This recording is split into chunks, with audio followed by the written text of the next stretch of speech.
नमस्कार,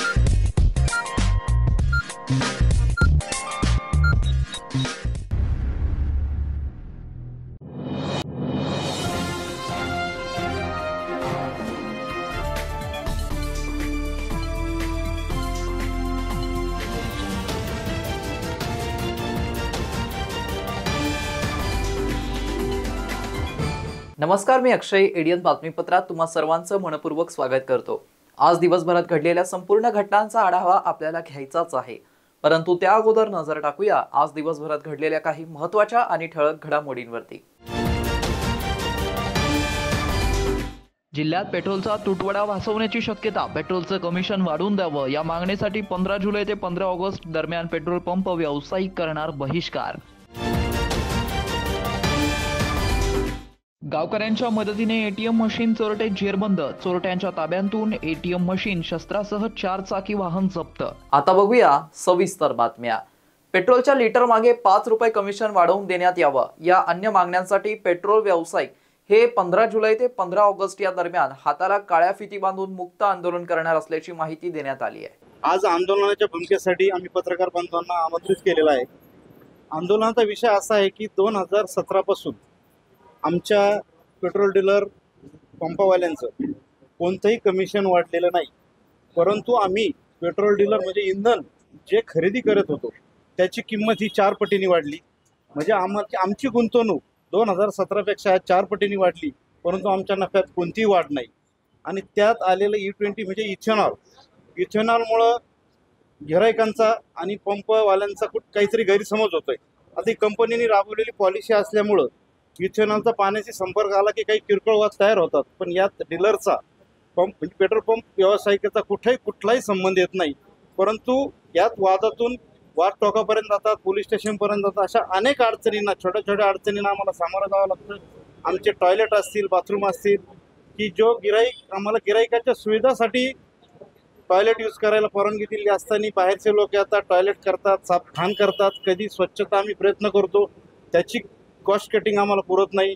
light bill असतील, कंपनीने डिस्प्ले म्हणून खूप सारे लाईटची फॅसिलिटी दिली, ती आम्ही स्वीकारतो, आम्हाला मान्य आहे. पण आज लाईट बिलचे रेट एवढे वाढले की एवढं प्रचंड लाईट बिल येतं.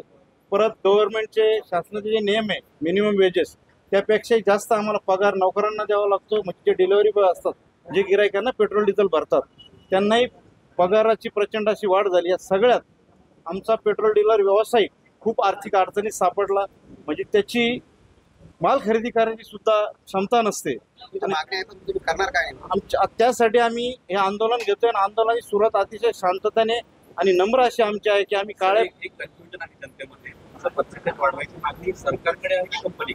पहिल्यांदा आमची कंपनीकडे, आम्ही शेवटी कंपनीचा माल विकतो. कंपनी आमची मेन डीलर आहे, आम्ही सब डीलर आहे. थोडक्यात मी तुम्हाला समजण्याच्या बाबतीत किती हवं, ज्याप्रमाणे आम्हाला 2017 किंवा त्या अगोदर आमचा खरेदी दर होता त्याच प्रमाणात वाढलेल्या दरानुसार आम्हाला कमिशन द्यावं. आज जो दर वाढला, जेव्हा एक काळ तुम्हाला माहिती आहे जुने दर किती होते, तेव्हा आम्हाला मार्जिन ही पर्सेंटेजवर भेटत नाही, आम्हाला मार्जिन ही लिटरवर भेटते. त्याच्यामुळे टक्क्यात आम्हाला सांगता येत नाही.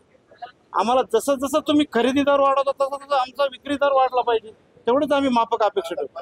आंबेडकर नावाशिवाय राजकारण पुढे जाऊ शकत नाही असं म्हटलं जातं. मग डॉक्टर राजरत्न आंबेडकर या नवीन आंबेडकरांच्या राजकारणात एंट्री मिळेल का? आता ही चर्चा राज्यात सुरू झाली आहे. तुम्हीच बघा काय म्हणालेत राजरत्न आंबेडकर. अशी आली आहे की जे आज अनुसूचित जातीच्या रिझर्व्ह सीटवरनं जरी जे निवडून गेलेत ते पण अनुसूचित जातीची बाजू मांडत नाही आहेत, ती मांडत नाही आहेत. आणि आज जो विश्वास आंबेडकर नावावर जनता दाखवते आहे त्या विश्वासावर मला खरं उतरायचं आहे. अनेक लोकांनी विश्वासघात केले आणि आमच्या डोळ्यासमोर सुरू आहे. पण मी कोणत्या तोंडानं मोदीच्या फॉलोअर्सना अंधभक्त म्हणू? मला ती ऑथॉरिटी आहे का? एका तरी आंबेडकराई किंवा पक्षामध्ये किंवा BSP मध्ये किंवा RPI मध्ये किंवा वंचित मध्ये काम करणाऱ्या व्यक्तीला मोदीच्या लोकांना अंधभक्त म्हणण्याचा अधिकार पोहोचतो का? सगळ्यात मोठे अंधभक्त आम्ही आहोत. मायावती जे ठरवेल ती पूर्व दिशा, प्रकाश आंबेडकर जे ठरवेल ते पूर्व दिशा. सगळ्यात मोठे अंधभक्त आम्ही झालो. आम्ही ॲनालिसिसच करत नाही आहोत की मायावती जे स्टँड घेते ते बरोबर आहे का, प्रकाश आंबेडकर जे स्टँड घेतात ते बरोबर आहे का. आम्ही नॅशनल लेवलला झिरो झालेलो आहोत. नॅशनल लेवल आम्ही महाराष्ट्राची गोष्ट नाही करत आहे. संसदेत आज एकही हातीवर असणारा किंवा विविएवर असणारा एक खासदार नाहीये. आणि म्हणून हा विश्वासाला जर आज तडा जाताना आम्ही बघत बसलो आणि हा वाचवला नाही, उद्या आमचे हे सगळे अनुसूचित जातीचे कार्यकर्ते हे उद्धव ठाकरेच्या सेनेत दिसतील, हे पवार साहेबांच्या एनसीपीत दिसतील का, तर आम्ही तो बांध बांधण्यामध्ये अयशस्वी ठरलो.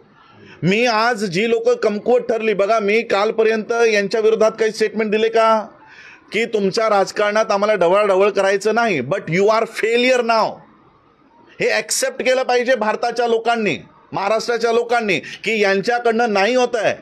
ऑलिम्पिक्समध्ये ती रिले रेस बघितलीत, रिले रेसमध्ये जो मशाल घेऊन जाणारा माणूस असतो ना, तो थकल्यानंतर लगेच तिथे दुसरा माणूस उभा असतो ती मशाल त्याच्या गंतव्यस्थानापर्यंत पोहोचवण्यासाठी. आज आमचे हे पूर्वज यांचे हे जे काही आहेत आमच्या आधीच्या पिढीतले, हे आता थकलेले आहेत आणि ती मशाल घेऊन आता आम्हाला ती गंतव्यस्थानापर्यंत पोहोचवायचं काम करावं लागणार.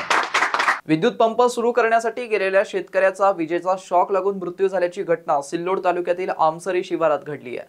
विहिरीवरील विद्युत पंप सुरू करण्यासाठी गेलेल्या शेतकऱ्याला विजेचा शॉक लागून मृत्यू झाल्याची घटना छत्रपती संभाजीनगरच्या सिल्लोड तालुक्यातील आमसरी शिवारातील गट क्रमांक 151 मध्ये आज सायंकाळी 4च्या सुमारास घडली आहे.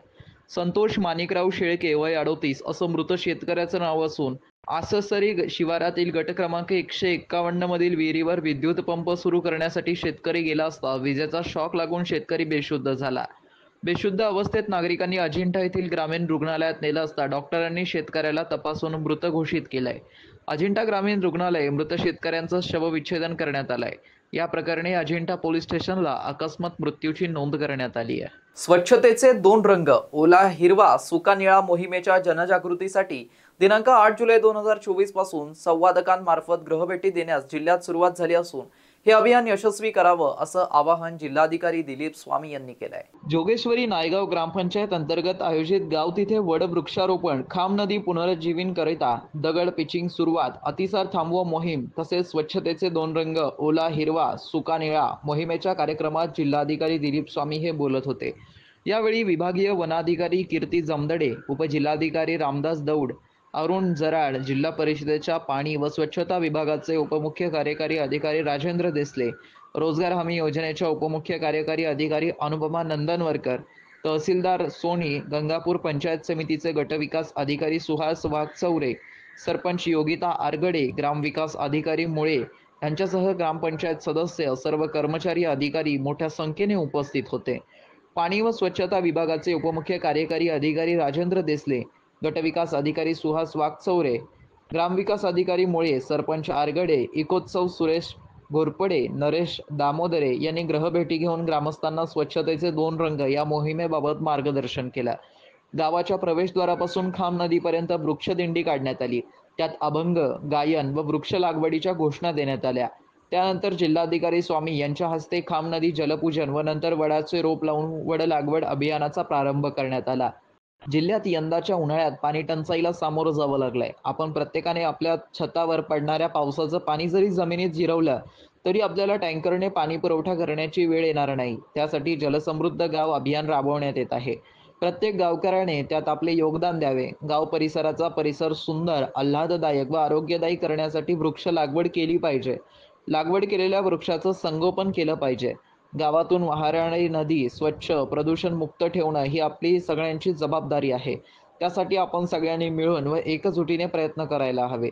खाम नदी पुनरुज्जीवीकरण अभियानातही सर्व गावकऱ्यांनी योगदान द्यावे असे आवाहनही जिल्हाधिकारी दिलीप स्वामी यांनी केलंय. शहरवासियांना एक सुवर्ण संधी. तुम्हीही एखादा व्यवसाय करताय का? मग एडियनवर जाहिरात करा आणि मिळवा व्यवसायात मोठा फायदा. तर वाट कसली पाहताय? आताच खाली दिसत असलेल्या नंबरवर संपर्क साधा. इथे वेळ झाली आहे एका छोट्याशा ब्रेकची. कुठे जाऊ नका, पाहत रहा एडियन न्यूज.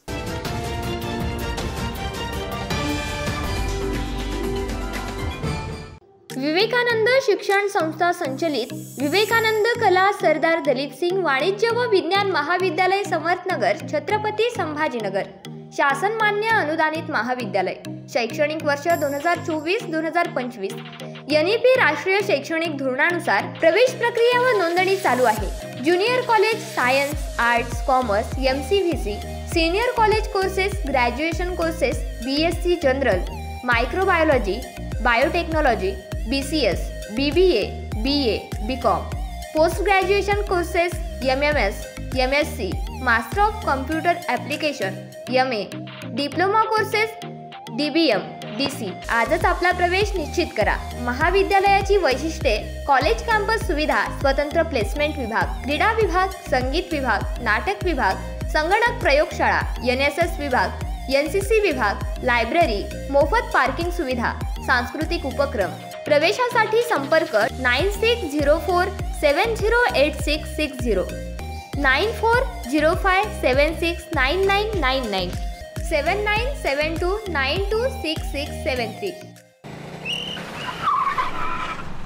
मस्त मास्क पहना रे तूने। Thank you sir.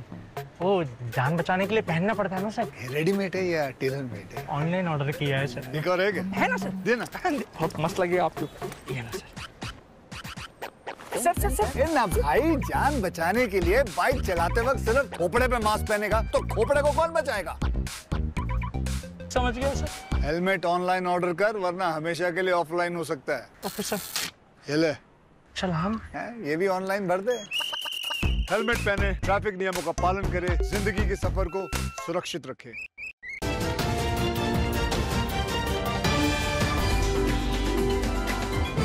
ब्रेक नंतर पुन्हा एकदा स्वागत. आपण बघत आहात एडीएन बातमीपत्र. चोरट्याकडे असलेल्या वाहनामध्ये ATM मशीन आढळून आल्याने गावकऱ्यांनी चोरट्यांना बांधून ठेवत पोलिसांच्या स्वाधीन केलंय. त्यांच्याकडून शस्त्रासह अन्य साहित्य जप्त करण्यात आलंय. वैजापूर तालुक्यातील तलवाडा येथे गावकऱ्यांनी सकाळी 6:30 वाजेच्या सुमारास ATM चोरट्यांना पकडलं आहे. लघुशंकेसाठी हे चोरटे थांबले असता गावकऱ्यांना संशय आल्याने त्यांनी या वाहनाचा पाठलाग केला. गाडीतील तिघांपैकी दोघांना नागरिकांनी पकडलं तर एक जण फरार झालाय. गाडीमध्ये ATM आढळून आल्याने गावकऱ्यांनी चोरट्यांना बांधत पोलिसांना संपर्क केला.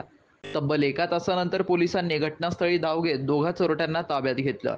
पोलिसांनी त्यांच्या ताब्यातून ATM मशीन व गाडी ताब्यात घेतली आहे. मनपाद्वारे 13 व 14 ऑगस्टला पाणी परिषदेचं आयोजन करण्यात आलं असून सदर परिषदेचा लाभ घेण्याचं आवाहन प्रशासनाकडून करण्यात आलंय. प्रशासक जी श्रीकांत यांनी 13 आणि 14 ऑगस्ट रोजी शहरात आंतरराष्ट्रीय पाणी परिषद आयोजित करण्याचा निर्णय घेतलाय. मंगळवारी या परिषदेच्या तयारीनिमित्त आढावा बैठकही स्मार्ट सिटी कार्यालयात घेण्यात आली आहे. परिषदेत प्रामुख्याने अत्याधुनिक तंत्रज्ञान, पाण्याचा पुनर्वापर, ड्रेनेजच्या पाण्याचं नियोजन, पाण्याचे स्रोताचं पुनरुज्जीवीकरण या विषयावर सक्सेस स्टोरीजचं सादरीकरण करण्यात येणार आहे. याशिवाय शहरातील पुढच्या 30 वर्षासाठी पाण्याची काय व्यवस्था राहणार आहे याच्यावरही चर्चा केली जाणार आहे. आढावा बैठकीत प्रशासकांनी सांगितलंय की महानगरपालिकेच्या पाणी पुरवठा विभागात काम करणारे तरुण अभियंता आणि भविष्यात नवीन रुजू होणारे अभियंता यांच्यासाठी ही परिषद पथदर्शी ठरेल. याशिवाय अभियंत्यांच्या तरुण पिढीचा पाणीपुरवठ्यात अत्याधुनिक तंत्रज्ञानाच्या वापराबाबत ज्ञानात भर पडेल. MGMच्या रुक्मिणी हॉल येथे 13 आणि 14 ऑगस्ट रोजी परिषद आयोजित करण्यात येणार आहे. परिषदेच्या यशस्वीतेसाठी महानगरपालिकेतील अधिकारी आणि कर्मचाऱ्यांनी समिती आणि उपसमित्या तयार करण्यात आल्या आहेत, अशी माहिती प्रशासनाकडून देण्यात आली आहे. सध्याच्या कुरघोडीच्या राजकारणामुळे निर्माण झालेल्या परिस्थितीला सामोरं जाण्याचं आव्हान पेलत कार्यकर्त्यांनी पक्षाला पुन्हा उभारी देण्याची जबाबदारी स्वीकारली पाहिजे, असं मत काँग्रेस रोजगार व स्वयंरोजगार विभागाच्या महिला प्रदेश सरचिटणीस सरोज मसलगे यांनी व्यक्त केलंय. खुलताबाद शहरातील गुलाबशहा कॉलनी येथे मंगळवारी काँग्रेस रोजगार व स्वयंरोजगार विभागाचे नवनियुक्त खुलताबाद तालुका अध्यक्ष अमजद अलियार खान यांचा सत्कार समारंभ कार्यक्रमाचं आयोजन करण्यात आलं होतं. यावेळी त्या बोलत होत्या. या कार्यक्रमाप्रसंगी रोजगार व स्वयंरोजगार विभागाचे प्रदेशाध्यक्ष योगेश मसलगे पाटील, जिल्हाध्यक्ष प्रताप सिंग होलिये, प्रदेश कार्याध्यक्ष रंगनाथ खेडेकर, प्रदेश सरचिटणीस प्रदीप केदार, संदीप आधाने, शहर उपाध्यक्ष किरण शिरसाट, माजी नगराध्यक्ष ॲडव्होकेट SM कमर, काँग्रेस कमिटीचे शहर अध्यक्ष अब्दुल समद, उपाध्यक्ष शेख इक्रामुद्दीन, काँग्रेसचे ज्येष्ठ नेते आबिद जागीरदार, माजी नगरसेवक शेख इम्रान, माजी नगरसेविका बानो बेगम, अलियार खान, माजी नगरसेविका सईदा बेगम, कार्याध्यक्ष अयाज बेग, आसिफ शाह, शेख सोहेल, सय्यद तालिब, बाबा शाह, अझहर शेख, शहबाज शाह, मुझफ्फर शाह, आमिर खान, सय्यद शाहरुख, समीर शाह, शेख कलीम, सहलाउद्दीन शाह, शेख फेरोज यांच्यासह परिवारातील नागरिक उपस्थित होते. एडीएनसाठी तालुका प्रतिनिधी हुसेन पटेल, खुलताबाद. जब भी चुनाव आएगा अपना विधानसभा का, अक्टूबर में भी चुनाव होगा ना, तो अपने को बूथ छोड़ना नहीं है. वोटिंग होने से उसके बाद में काउंटिंग होने के बाद भी अपने को पूरा काउंटिंग होने के बाद ही अपने को छोड़ना है, ये तरीके से अपने को काम करना है। अब एक जगह आके कांग्रेस को, हर आदमी को अपने को जिताना है, महाराष्ट्र में अपनी सत्ता लाना है। हिंदुस्तान सबका है और ना समझे इस बात को तो नुकसान सबका है। हजारों रास्ते खोजे वहां तक पहुंचने के लिए, लेकिन जब पहुंचे गए तो बोले कि भगवान सबके। इसलिए मैं सबको बोलता हूँ कि सबने एक जगह आके काम करना चाहिए। पण आपल्याला तो फॉर्म्युला हलवून पाडायचा आहे। अरे तरी काय लावले तुम्ही? तुमच्यापैकी काही महिला गेल्या असतील, तुम्ही त्यांना विचारा, ते म्हणतात की 2 मुलं 2 बायका। अरे काहीतरी कारण असतं, 2 बायका झाली तर 1 बायको सोडायची कुठे? कुठे सोडायची हा प्रश्न आता सध्या पडलेला आहे। ते मताचा फक्त बाजार करण्यासाठी ती फसवी आणि खोटी ती योजना आहे। तळाबळी पडू नका आणि पुन्हा आपल्याला जे आहे काँग्रेससाठी अच्छे दिन आने वाले है, अच्छे दिन थे। आपली मताची टक्केवारी काँग्रेसला मानणारा वर्ग, काँग्रेसला पडणारी टक्केवारी ही खूप आहे। हे मत डिवाइड करून सत्तेची पोळी भाजण्याची हे भाजप सरकार खोटं नाटं आपल्याशी आहे, फसवेगिरी करत आहे। ही हाणून पाडा, एक व्हा, एक रहेंगे, जीतेंगे, डटेंगे, लढेंगे। हम सब कांग्रेस पार्टी, शुक्रिया। मराठवाड्यातील 8 जिल्ह्यात मराठा आरक्षण संवाद रॅली शांततेच्या मार्गाने काढण्याचा निर्धार मराठा योद्धा मनोज जरांगे पाटील यांनी केलाय। यानिमित्त खुलताबाद तालुक्यातील सकल मराठा समाज नियोजन बैठकीत मोठ्या संख्येने सकल मराठा समाज उपस्थित होता। मनोज जरांगे यांच्या हस्ते छत्रपती शिवाजी महाराज चौकात शिवरायांच्या पुतळ्यांचं पूजन केलं जाणार आहे। त्यानंतर त्याच ठिकाणाहून रॅलीला प्रारंभ होणार आहे। ही रॅली शिस्तबद्ध पद्धतीने काढली जाणार असून खुलताबाद तालुक्यातून 300हून अधिक ट्रॅक्टर या रॅलीत सहभाग होणार असून याची सुरुवात खुलताबाद येथील श्री भद्रा मारुती मंदिरापासून होणार आहे। तसंच या रॅलीत आकर्षण म्हणून शिवाजी महाराजांचा अश्वारूढ पुतळा सोबत चालणार असून मागे 300हून अधिक ट्रॅक्टर चालणार आहेत।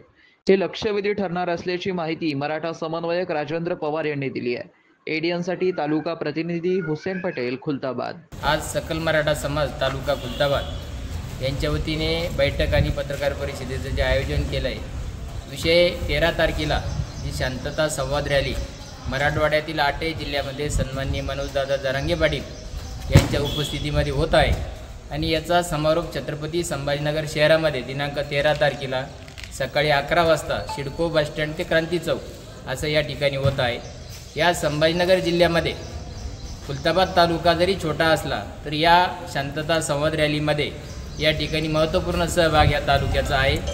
विशेषतः मराठा आरक्षणाचा जो लढा आहे या लढ्यामध्ये या तालुक्याचा सहभाग सातत्याने राहिलेला असून आणि ह्यावेळेस आगळ्यावेगळ्या पद्धतीनं शेतकऱ्याचा आधुनिक जो मित्र आहे जे म्हणजे ट्रॅक्टर आणि असे जवळपास 300पेक्षा अधिक ट्रॅक्टर जे घेऊन ही रॅली जे तर 13 तारखेला जे तर या खुलताबादमधून भद्रा मारुतीपासून निघाल आणि हे ट्रॅक्टर सोबत छत्रपती शिवरायांचं स्मारक असणारे रथ असणारे हे रथ घेऊन अतिशय चांगल्या प्रकारची रॅली वाजत गाजत ही संभाजीनगरला पोहोचणार आहे आणि त्या नियोजनासाठी आजची या ठिकाणी सगळे तालुक्यातील सकल मराठा समाजाचे सर्व प्रमुख पदाधिकारी यांच्या उपस्थित या ठिकाणी बैठक होती आणि 13 तारखेच्या आयोजनासाठी गेल्या 8 दिवसापासून सर्व समाज बांधव या तालुक्यातील जे 78 गावं किंवा ज्याला खेडे म्हणू या सर्व ठिकाणी समाज बांधवापर्यंत जाऊन जनजागृती केलेली आहे आणि निश्चित 13 तारखेला या संभाजीनगर जिल्ह्यामध्ये जवळपास 8 ते 10 लाख सकल मराठा समाज हा संभाजीनगरमध्ये जमा होईल आणि त्या अनुषंगाने महाराष्ट्रामध्ये या खुलताबाद तालुक्याचा जो सहभाग आहे हा वाखाणण्याजोगा असणार असून आगळा वेगळा आहे। त्या नियोजनासाठी आजची बैठक आहे। शेवटी पुन्हा एकदा नजर टाकूया आज दिवसभरात घडलेल्या काही महत्त्वाच्या आणि ठळक घडामोडींवरती। जिल्ह्यात पेट्रोलचा तुटवडा भासवण्याची शक्यता, पेट्रोलचं कमिशन वाढवून द्यावं या मागणीसाठी 15 जुलै ते 15 ऑगस्ट दरम्यान पेट्रोल पंप व्यावसायिक करणार बहिष्कार। गावकऱ्यांच्या मदतीने एटीएम मशीन चोरटे जेरबंद, चोरट्यांच्या ताब्यातून एटीएम मशीन शस्त्रासह 4 चाकी वाहन जप्त। आणि याबरोबरच हे बातमीपत्र इथेच संपलं। पुन्हा भेटूया पुढील बातमीपत्रात। तोपर्यंत पाहत रहा आपल्या हक्काचं बातमीपत्र एडीएन न्यूज।